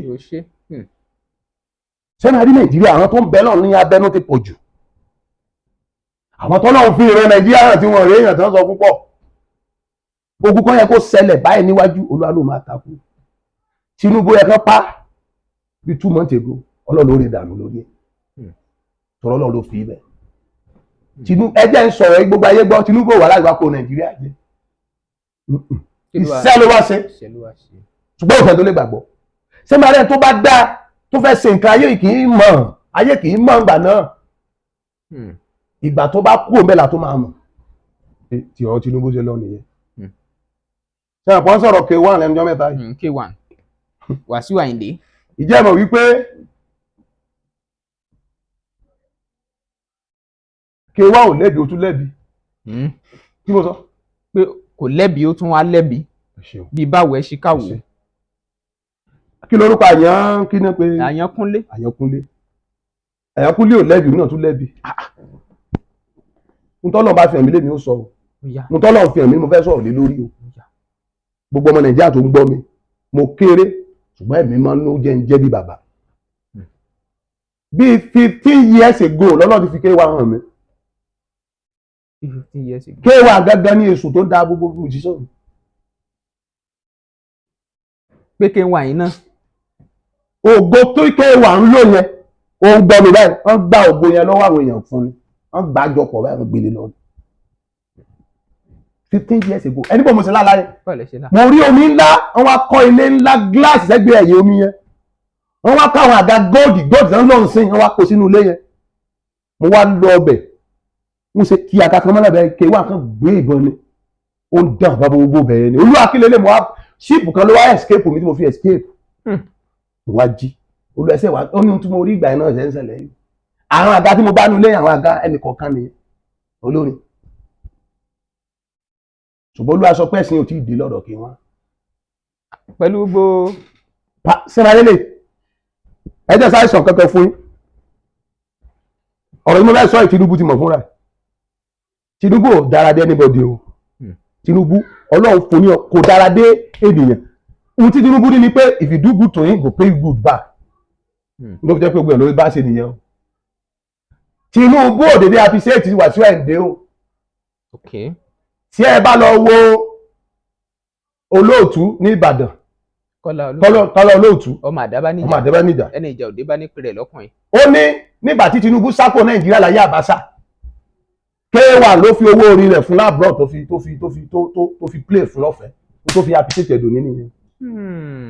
àní Tinubu ènìyàn ni láti kékeré ló ti mú MC ẹ̀wọ̀n bí tó gbé dé báyìí olóòtú mọ ẹni tó ń fẹ́ tẹ̀lé o àjọ wà ń sìn wá dé lọ́la mo ní mọ́tò mẹ́fà láka nínú kíní àgbà ní kó lóòtú náà gbẹ méjì mẹ́kùn máa gbé lọ kí n rántí ọjọ́ tí mi ní a máa ń rántí ọjọ́ tà ní a máa ń gbàgbé àdéhùn ó ń bí Ọlọ́run nínú kí ni yẹn tó bí Ọlọ́run nínú yẹn sọ àdéhùn kí ni yẹn ò dá o ọ̀pọ̀lọpọ̀ ń tọ́tara o bá ti tù wọ́n náà rántí àdéhùn mọ́ o wọ́n dẹ̀ pa yín ara wọn bàjẹ́ ṣé wá rí Wasiu Ayinde ó tún wà ara ẹ̀ ṣe. ó tún wà ara ẹ̀ ṣe. kò lẹ́yìn ìṣèjọba yẹn lọ. kò sí kíni. pé Wasiu Ayinde ò. kò lẹ́yìn ojú ẹni yẹn ti mẹ́yìn ẹni. orí TV màlẹ́ ti ń sọ yìí. oh God ṣé bá rí kò sẹ́mi kò lẹ́yìn. ẹ gbọ́ ẹ lọ gbọ́gbù Wasiu Ayinde ẹ gbọ́gbù MC ẹ wo bá ṣe sọ̀rọ̀ méjèèjì ẹ sọ tẹ́ MC dáa. ju ti Wasiu Ayinde lọ. ojúmọ́ tó yọnu ṣẹba lọ́rọ̀ tí Ayọ̀ngélú àbíkí ló porúkọ ara ẹ̀ onílùú ẹ̀ tó sọ Àyànkúnlé Ọlọ́run kan fẹ́ fi Àyànkúnlé náà ó fẹ́ fi sí Wasiu Ayinde níyè torí kò dáa kí ọmọ ṣẹ́ máa wá palára ọ̀gá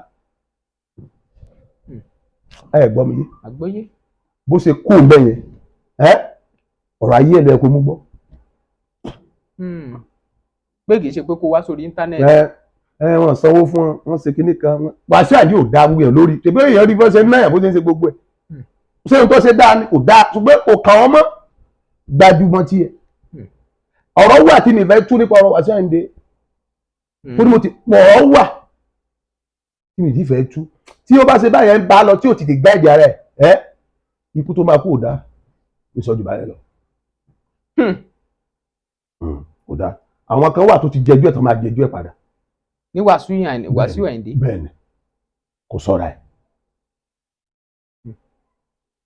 ẹni tẹ́ tó oníkálukú bá ń bẹ lọ́wọ́ ẹ̀ mo ṣe ń sọ̀rọ̀ wọ́n fi mo ṣe ń sọ̀rọ̀ ọlọ́pẹ́ Olúwa ti gbé mi wọ̀ àyàn náà ti ń dàgbà nú ẹ̀mí wọ́n fi hàn mí o mo gbé mi o ikú tó máa kú ò dá tí mo sọ yẹn kó sọ́ra yẹn wọ́n fi àgbàrá ẹ̀jẹ̀ hàn mí o mo gbé ọ̀rọ̀ yẹn ni o mo gé ọ̀rọ̀ yẹn ni mi mọ̀ rí o kí MC náà dẹ̀ sọ́ra fún Koko Zaria tó rọ́ màánú lẹ́mc o kó sọ́ra rẹ̀ bọ́lọ̀ bá ti fọ̀tẹ́ ẹni hàn ní kò lè pa ni mọ́. ojú àwọn tẹ́ ó lọ mọ̀ ọ̀tá lónìí Olúwa níwọ̀n ẹ̀ sọ mọ̀ ọ̀tá mọ́ o mo ti sọ̀rọ̀ kan èèyàn lè fèsùn bẹ̀rẹ̀ kó fọlọ́run parí ẹ̀ o èèyàn lè fọlọ́run bẹ̀rẹ̀ kó fèsùn parí ẹ̀ o kọ́ ló máa túnú lé wọn o torí tá a bá sọ pé ọmọ ọ̀tá lẹ́mc tí gbogbo Nàìjíríà sọ pé ọmọ ọ̀tá lẹ́mc ọmọ ọ̀tá lẹ́mc ọmọ ọ̀tá lẹ́mc ok kí wá ní Sunday Igboho ẹ jẹ́ bẹ́ẹ̀ lọ ara wa náà ìbọn náà jagun ṣe gbogbo ẹ̀ ṣe gbá yí mọ́ra lówó ok nígbà Sunday Igboho táyé fi gba ti Sunday Igboho tó fi yí padà táyé fi gba tiẹ̀ wá mélòó wá lẹ́mc tó ń ṣe fẹ́ẹ̀sì tó ń ṣe káàkiri fáwọn èèyàn Wasiu Ayinde àwọn ẹni tó bá yẹ kó ṣẹ́tù wọn torí iwájú lágbára o ohun tó wà iwájú ó lágbára. ìmọ̀ tó bá ti ṣe kó fọkàn balẹ̀. Olúwa fẹ́ pé ẹlẹ́ṣẹ̀ ṣé èèyàn kan lè dájú ẹnìkan ni. bí kò ṣe kó ronú pìwàdà. bàbá ẹ̀ jẹ́ sọ̀kan fún lónìí every prophet every ẹ̀yìn olóòtú ń bá jẹ́ tọmọ yẹn fún ń bá jẹ́ malẹ̀ àwọn evangelist mi kí n fọ́n tí wọ́n fẹ́mi náà jẹ́ tèmi ayé ìṣẹ́fẹ́ nìkan jẹ́ kí n jẹ ní máyọ̀ kò dáa tí n bá lọ́dọ̀ wòlíì ńlá àwọn bàbá àbámu ní olúwa mo ní bàbá gan-an yí mi ká máa ń kọ́ bọ́ lọ́wọ́ ara wọn ẹ gbọ́ mi yé irú bàbá mi Ọládélé Abíọ́dún fẹ́ báyìí ṣe dandan ni kí n ṣe fún bàbá torí ìgbà tí mi ti jẹ́ nǹkan kan bàbá wa fún mi ní nǹkan sẹ́ni tó gbé 2 million nínú kòsíkòsí tó wá fún yàn gbà yẹn ṣé ẹ máa sọ pé máa jẹ́ nǹkan mi ní fún ní nǹkan ìyẹn lọ bẹ́ẹ̀ irú bàbá Adébáyọ̀ sí mi ìgbó lọ bàbá wọn mo kọ́gbọ́n lára ẹ̀ irú bàbá ẹ̀sìká jẹ́ náà evangelist mi ìgbó lọ rẹ̀ mímí kí o nídìí kí n gbó lọ èmi kí wọ́n fẹ́ fún ọ kí n kọ́gbọ́n ẹ gbọ́ mo fi lè lu ilé ayé ṣe Wàsíù Àyìndé ti jẹ́ tẹnimọ́ntì rẹ̀ mo lálàá kan ó dẹ̀ méjì mo dẹ̀ ti gbàdúrà sí aláwo nìyẹn Òbésèré mi mọ́ rí tó bá jẹ́ kó ní kíṣẹ́ẹ̀tì tó fẹ́ ṣe tó fẹ́ rìlíìsì ó gbàdúrà kọ́tà ẹ̀ mọ́ bá lọ lójijì ní sọ́jú báyẹn lọ ẹ̀ méjì náà fi ràn yẹn mi àlá mi ó burú ju ìran mi lọ ọlọ́ọ̀bá ń gbọ́ tí n bá lálàá ó le ju kí n bá yíyan báyìí físíkà lọ ojú àlá lọ́nà tí máa ń bá mi bá sọ̀rọ̀ jù kó jọ solution wà rèé ó ní solution o solution ni pé kó gbààwẹ̀ ọjọ́ mẹ́ta kó dẹ̀ lọ sí sàrà kó gbààwẹ̀ ọjọ́ mẹ́ta kó dẹ̀ sí sàrà kò ní ìdíkó pé òní kò ní kó pàfà kó gbààwẹ̀ ọjọ́ mẹ́ta kó dẹ̀ sí sàrà olúwa kí ló dé olúwa ní ẹni tó dáa ní èèyàn tó dáa ní èèyàn tó mọ̀ ní olóyin kan fẹ́ pa ìyẹn ló Òbésèré bẹ́ẹ̀ ni olórin kan ní ojú orun bá ṣe fi hàn mí gan wá ní ó fẹ́ rìlíìsì kíṣẹ́ẹ̀tì kan mi kúkú rírí mi kú mọ̀ bẹ́ẹ̀ mi ní mo ojú ọ̀fẹ́ pé wá fẹ́ rìlíìsì kíṣẹ́ẹ̀tì ní kíní àfẹ́sẹ̀ ṣùgbọ́n kó gbààwẹ̀ ọjọ́ mẹ́ta kó bá ti parí báyìí sàrà bóyá kó kàn sí ráìsì kó pè fáwọn èèyàn ọ̀tàn màá rí kíní ẹ̀ wọ́n tún sọ solúsọ̀ fún mi lójú oorun yẹn tó bá jẹ́ ní tí mo lè pè mí nídà ti sọ àwọn bàbá bá kan wà tó ti rán mi sí mo ti lọ jẹ mí nídà ti máa sọ mọ́ so kò dẹ̀ sí bàbá kan mo lọ jíṣẹ́ fún tí mo gbó lọ́wọ́ wọn torí bá ti ṣetán Ọlọ́run ló san fún mi padà torí mo èmi gan níbi tí mo láìpẹ́ Òbésèré mo sọ ọmọ mi lórúkọ ẹ̀ so kẹ́ bá mọ̀ pé mi rẹ̀ gbọ́ kì í ṣe pé mo ń gbọ́ fún mo kàn láìkì ẹ̀ kí ló fà á ó jẹ́ ènìyàn kan tí ó máa ń ṣe fún ni kò ní káyé nǹkan mọ̀ dáa mo tó ní tó mo fòdìdí lórí bẹ́ẹ̀dì mo pe àwọn èèyàn kan pé àwọn tí mo rí rèé o ṣùgbọ́n Ọlọ́run ló fẹ́ jẹ́ pé àárọ̀ yẹn sọ ló jẹ́ ìrántí ó wá ní solution kó kàn gbààwẹ̀ ọjọ́ mẹ́ta sẹ́pẹ̀ inú àwẹ̀ náà wà ìgbà bóyá ọjọ́ kẹta fún abẹ́parí kó fi orí kíní yẹn sọ olúwa rí bi dànù gbẹ́ bá rúbí sí ni ọmọ àyàwó rí dànù ọjọ́ kẹta kó dẹ̀ sí sára ìgbà ló wà gbé fún ṣùgbọ́n olúwa sọ pé ó ní kíṣẹ́ẹ̀tì kan tó fẹ́ rìlíìsì pé yóò kù díẹ̀ kó rìlíìsì ẹ̀ ìṣẹ̀lẹ̀ afẹ́sẹ̀lẹ̀ mi wàá mọ̀ kí ẹ̀sìn fẹ́ rìlíìsì so definitely tó máa plan kíṣẹ́ láti rìlíìsì ọ̀ tó máa plan kíṣẹ́ láti ṣe kó gbàdúrà àwọn olórin kan fẹ́ jẹjú ẹ̀ ọ̀rọ̀ Nàìjíríà gbogbo kan bọ̀ wálẹ̀ ó dẹ̀ máa fífọ̀ Yorùbá dáadáa kádẹ́ fàdúrà máa ràn Tinubu lọ́wọ́ ẹ gbọ́ mi sà àgbọ́yé dọ́là máa wálẹ̀ sà ṣùgbọ́n oṣù ojú nǹkan kan máa ṣẹlẹ̀ lóṣoojú oṣù kẹfà lórí ọ̀rọ̀ dọ́là bẹ́ẹ̀ ni ó máa fọ́jú pọ̀ pátá ní dọ́là iná bẹ́ẹ̀ ni Tinubu ò fọ́ kékeré múṣẹ́ Nàìjíríà sà mi ò rírí gbèsè ó kà mí ntọ́lọ̀ sọ ni mo ń sọ iṣẹ́ ló wá sódẹ̀ ẹ̀ ṣiṣẹ́ yẹn kádẹ́ fàdúrà máa ràn lọ́wọ́. ọ̀dà ẹ ṣeun gbáǹkọ́gbì ọ̀rọ̀ rẹ o èyí tó bá kan ní kálukú tó ṣe bẹ́ẹ̀ kó ṣàgbéyẹ̀wò ẹ̀. ó Odùduwà kò sí ní jẹ́ bẹ́ẹ̀ báyìí kan gbàgbé. ìlú gángan lọ̀rọ̀ ilé ayé bó bá kọ wájú sẹ́nìkan èèyàn ní kò sọ́mọ ẹlòmíì kí lè ro tiyín gangan ẹ lọ sí comment section ẹ jájọ mọ́ pẹ̀lú ní tẹ́ ti gbọ́ yìí kò wá mọ́ síbẹ̀ nìkan màá tún fẹ́ béèrè kan tí mo béèrè nínú fídíò wa kan pé inú wa máa dùn láti tẹ́ bá lè fi nọ́mbà yín síta. kò ní ìdìsẹ̀ ẹ̀yin tẹ́ ẹ ti ta fíìmù ẹ ní nọ́mbà. wọ́n gbà wá pa Ọlọ́run ní wọ́n pè wá pa. kò ní ìdì kò ní tó ti dídán ni ṣé dídán wá ní tó bẹ́ẹ̀ ṣé mi lọ náà tó ti sẹ́yìn.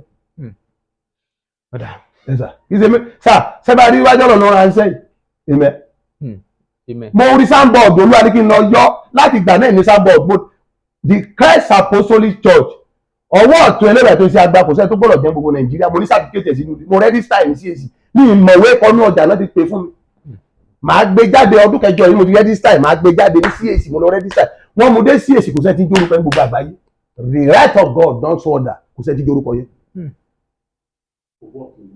bẹ́ẹ̀ ni ọlọ́run mo tún lọ́wọ́ ẹ̀ tó jáde ní òfurufú báyìí lọ́dún náà màá gbé sàtúkẹ́tì jáde màá fi hàn mo rẹ́dísítà bẹ́ẹ̀ 350 mi lọ́wọ́ náírà ọmọ tó bá rẹ́dísítà alumílíọ̀nù ló ń ṣe ó máa wò mẹ́ẹ̀ l'Ábùjá àwọn taxis lọ ṣe interview mo ní tẹ́ bá jẹ́ 1 million lẹ́yìn interview wọ̀ number 1 Gbénga ó gbàṣẹ 150 million mo ti gbàdúrà fún yàn tó tájọ́ ń jẹ́ gbàdo ní lórí òkè tó gba 450 million owó tó àwọn Buhari máa ń fún yàn Olúwa ní ìbọ̀lọ̀ gbowó Olúwa ní 5,000 tó mú Olúwa ní kéfì fún àwọn ìránṣẹ́ Ọlọ́run àwọn ìránṣẹ́ Ọlọ́run tí mo pín fún máa wò mí báyìí mo pín fún gbogbo wọn ẹ̀sà mo ní Ọlọ́run tètè kẹ́ mi 2 plot mo kọ́ mo ní power house mo ní màá fi hàn nínú fídíò mo ní gbogbo ẹ̀ Olúwa ní kí kó bẹ́ẹ̀ kí fún dídì sà ìran tèmi ìran bọ́jẹ̀tì Ọlọ́run mi ní interest fún sẹ́rànṣẹ́ Ọlọ́run ló pè mí ẹ̀sìn náà ń gùn lọ́rùn sà ẹ̀sìn mo fojú mi rí mo máa ń rí Peter tán kárí wájú sí rí ẹ̀sìn náà ń gùn lọ́rùn sà mo máa ń rí Peter rí gbogbo wọn sí rí mi ní interest èṣù láàjọ pò títí tí ń fi kú ló dẹ̀ ń gbà wọn obìnrin tó ní dẹ̀ ń gbà wọn èèyàn ṣubú lónìí obìnrin náà ni obìnrin Ọlọ́run bá ti gbà yàn bí yẹn kò ní problem kò ní ṣòro. ṣé wàá rí tó já sọ̀rọ̀ ìsinú afẹ́fẹ́ pẹ́pẹ́ àti mọ́ra ti pẹ́ ni àyẹ̀ǹgá máa ní bọ̀bọ̀ yìí tó gbà ní ẹgbẹ́ ni ṣùgbọ́n ó yọ lọ. Nàìjíríà Ọlọ́run bá Nàìjíríà tí Nàìjíríà bá fi collapse orílẹ̀-èdè ti tán ní ìtọ́nà fẹ́ Nàìjíríà jẹ́ tí Nàìjíríà bá ti collapse ń tó sọ̀rọ̀ ní Nàìjíríà sí gbogbo everywhere ló ń ṣẹlẹ̀ tí a máa tó ẹ́ẹ̀dì tí a máa continue. Tinubu èèyàn ni Tinubu kò agree pẹ̀lú àwọn òyìnbó kò gbà fún wọn kàn tẹ bó tó ń tẹ wọn ní. Jàgàbá rẹ orúkọ yẹn gan ẹni tó sọ́gun òye mi orúkọ gidi ni orúkọ ńlá ni fún. Ó gbọ́n Jàgàbá ó gbọ́n Ọlọ́run fún ní ọgbọ́n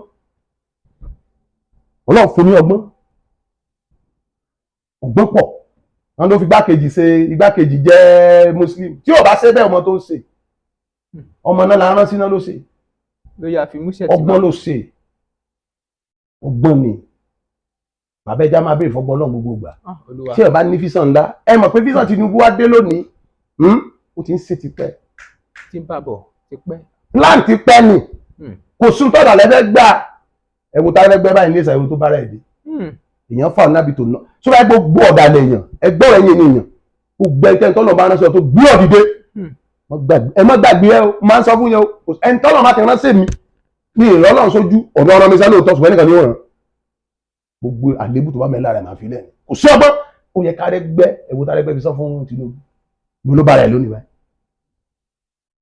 bàbá ẹ̀ gbọ́ máa rántí tó bá ṣàánú ẹ̀ níbi iṣẹ́ bàbá ẹ jọ̀ọ́ mo tó fà á tí mo máa ń ronú pé tí n bá ṣetán ìgbà kún bá ẹ̀kọ́ ìwà àwọn aláàmúkúrá mi sí.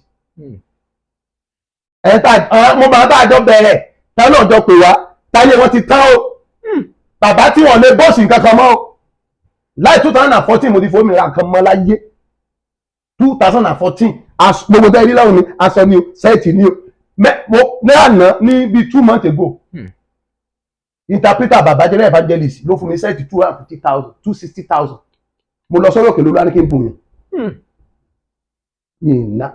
mi lọ láwọ̀ ẹ̀mọ́sí mi gbọ́ ṣùgbọ́n lẹ́bù wòlíì tèmi náà wà mo dúpẹ́ dé tọ́lọ̀ sí fún mi ẹni já ní tẹ́lọ́rùn Nàìjíríà bọ̀ wà dáa ó dà 2 years ọdún méjì péré 2 years yẹn máa ráwọn àmì káwọn ni yes Ọlọ́run ló rán bàbá yìí wọ́n ṣètò iná báyìí lọ́wọ́ báyìí wá àti ilé mu. pé Tinubu náà sì máa wọlé lẹ́ẹ̀kejì. bàbá 2027 ló máa jọ́ọ̀jì 2028 wọ́n tí ó bá wọlé youth ló máa ń lò wá fún. Tinubu lẹ́mìí o báwo èèyàn mọ̀. bàbá yẹn Ọlọ́run fún ní ọgbọ́n bíi Awólọ́wọ̀ ọgbọ́n ní ẹ̀pẹ́ mi bá Awólọ́wọ̀ ń gbà tiẹ̀ Ọlọ́run máa ń fẹ́ bíi Awólọ́wọ̀ bíi Abíọ́lá ọgbọ́n tó tún wà lórí Tinubu tó ju Abíọ́lá lọ. bàbá yẹn ní ọgbọ́n tí ẹ bá kàdà débi sí ẹjẹ girigiri á fi sùúrù kàn náà ní awele àwò pọ́blẹ́mù ẹ̀ awele pọ́blẹ́mù ẹ̀ tí Tinubu bá ní ọgbọ́n èkó á gbiná lẹ́nu ọjọ́ mẹ́ta ìsá bàtà fẹ́ gbé oyè yìí ní ọlẹ̀ Tinubu ládéhùn mo gbàdúrà fún náà àdéhùn ó dá kéèyàn ní àdéhùn bàbá ẹ jẹ́ kí n máa ti ń ládéhùn wáyé pé Nàìjíríà ń ládéhùn ni àwọn oníwà ní wàhálà a máa ń gbàgbé àwọn ènìyàn ẹ gbọ́ mi yé sá mo ti lọ sílé bàbá mi kan rí tí mo ti jẹun nínú dáìní wọn báyìí mo lọ sọ́dọ̀ tibẹ̀ tán mo jẹun mo wẹ́kọ̀ mi àti wòlíì ẹ gbọ́ mi sí mo ti dé ṣọ́ọ̀ṣì ẹ̀ kí ló dé ta ló ní kí wòlíì sùn ó yá yá má mo wẹ́kọ̀ mi fún mi nílé mo lọ sọ́dọ̀ bàbá Adébáyọ̀ wẹ́kọ̀ mi àti bí ọmọ ẹ gbọ́ mi yé mo lọ sọ́dọ̀ jẹ́nà ìfàǹjà àṣẹ sí ká bàbá wẹ́kọ̀ mi sá mo ti di mọ́tò kan lónà bàbá fi gbé mi kiri orí òkè mo lọ sọ́dọ̀ Ọládélé Abíọ́dún wẹ́kọ̀ mi ok kí wọ́n á nítorí pé mo adélẹ́bù kan máa bá wọn á nà fẹ́ fi ta yín Ọlọ́run á kọjú sí yàn ibi kan lọ́lẹ̀ náà ti bẹ̀rẹ̀ ètò yìí ẹ má gbàgbé ibẹ̀ tèmi yé mi gbogbo ẹni bá gbàgbé oríṣi ìgbẹ́ ní ògbẹ́ Tinubu òwò ti wa Nàìjíríà owó wa táwo sí ilẹ̀ Yorùbá tó bá wà lẹ̀ Yorùbá àwọn Haúsá jókòó sípò ọdún kò tí ì pọ̀ ọdún kan tó débẹ̀ ó try Tinubu owó ti tán kó tó dé tí ò bá há epo yẹn a máa jẹ gbèsè lọ ni a ò ní mẹ tó ń gbà wá lólè Nàìjíríà ẹ jẹ́ ká ní sùúrù gbogbo ọmọ Nàìjíríà. ẹ ṣeun ẹ wá bá wa dárúkọ yín fáwọn tó wò yín jákèjádò àgbáyé. orúkọ mi náà ni kò yí padà prophet evangelist Odubanjo Adeniyi àlàáfíà ni fún yín wọn kò di wa mú. tọ àmín kò ní jù báyìí lọ fún ti dédé àsìkò yìí mo rọ gbẹ̀yìn tẹ̀ ń wò wá jákèjádò àgbáyé ẹjá tún jọ mèrò yín ní comment section yẹn kò wá mọ síbẹ̀ yẹn nìkan bẹ́ẹ̀ ṣe ń ṣe yẹn ẹ bá wa máa share fídíò yìí fáwọn ẹlòmíì ṣé wàá rí mo sáré fẹ́ mẹ́nu bà kinní kan iléeṣẹ́ Al-Isnad Home and Property wọ́n á tó darapọ̀ mọ́ wọ́n tiẹ̀ ti darapọ̀ mọ́ wa ni lórí ètò yìí tó sì jẹ́ wípé ẹ fẹ́ ralẹ̀ ni ẹ fẹ́ dáko ni àtàwọn nǹkan míì tó ní ṣe pẹ̀lú ẹ̀ ó ṣe pàtàkì pàápàá ẹ̀yin tẹ́ wà ní ìlú ọba lọ́hùn-ún ẹ lè ṣe é ṣùgbọ́n àwọn àlàyé lẹ́kùnrẹ́rẹ́ ṣì ń bọ̀ lórí ẹ̀ láìpẹ́ mo kàn ní kí n sáré jù yẹn síta fún yín ni Olúwatóbilọ́ba Fásùgbà ló kọ mí Bẹ́mbẹ́yẹ́kẹ́ lẹ̀ ń pè mí lónìí mo mọ̀ pé tí wò ló ní Bẹ́mbẹ́yẹ́kẹ́ àánú ni mo rí gbà ẹ máa share ẹ̀ fáwọn ẹlòmíì ló ní Bẹ́mbẹ́yẹ́kẹ́. DFASH Express Logistics Services has gone far, even beyond your imagination, to serve you better in Ibadan and beyond.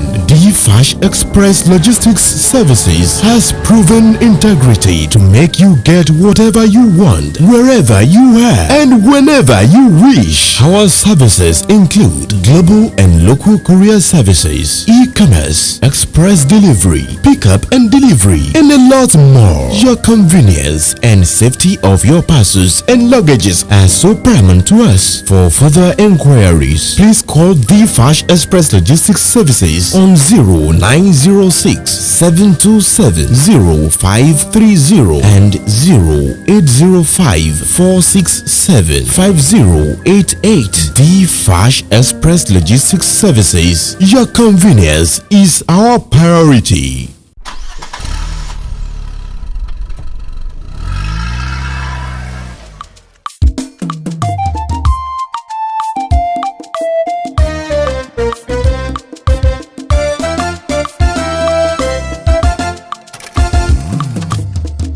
BEMBEYEKE TV ìkànnì eléyìí ládùn jù ó gbafẹ́ ó gbààyè òun ni ẹ máa wò. BEMBEYEKE TV ìkànnì eléyìí ládùn jù ó gbafẹ́ ó gbààyè òun ni ẹ máa wò. àwọn ètò tó mọ́gbọ́n wá lóríṣiríṣi ń bẹ níbí ojúlówó ìròyìn ẹ̀gbọ́n tiwa ní í ṣe torí ẹyẹ bí ọ̀gìn òsì kìnìún lọ bá ẹran ojúlówó ìsọfúnni ló mú wa dá wọn yọ. BEMBEYEKE TV ìkànnì eléyìí ládùn jù ó gbafẹ́ ó gbààyè òun ni ẹ máa wò. Support to love BEMBEYEKE TV let's marry baby ìkànnì eléyìí ládùn jù Daniel Salomon òun ni ẹ máa wò.